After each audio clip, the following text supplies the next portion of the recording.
আসসালামু আলাইকুম। সবাইকে ওয়েলকাম করছি।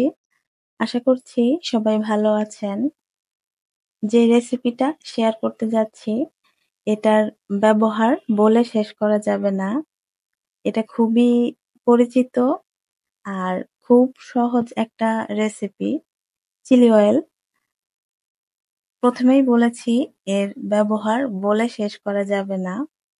আর খুবই সাদামাটা ভাবে সহজ উপকরণ দিয়ে বাসায় কিভাবে চিলি অয়েলটা বানাতে পারবেন সেটাই আজকে শেয়ার করছি।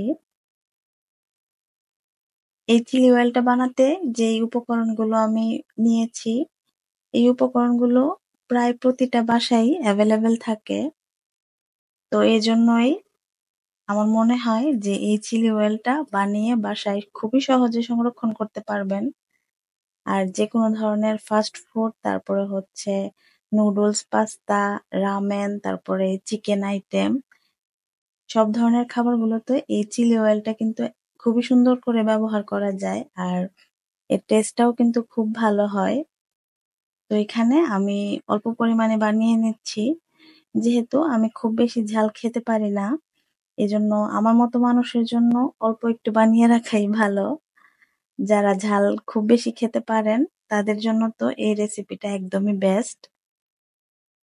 আর এই উপকরণগুলোর জন্য আপনি যখন একটা খাবারে এই চিলি অয়েলটা এড করবেন, এর জন্য খাবারের টেস্টটা কিন্তু অনেক বেশি ভালো হয়। তো এখানে এটাকে আমি বানিয়ে একটু ঠান্ডা করে নিয়েছি। তারপরে একটা কাঁচের জারে এখন নিয়ে নিচ্ছি। আর অবশ্যই চেষ্টা করবেন যে কাঁচের জারে সংরক্ষণ করার।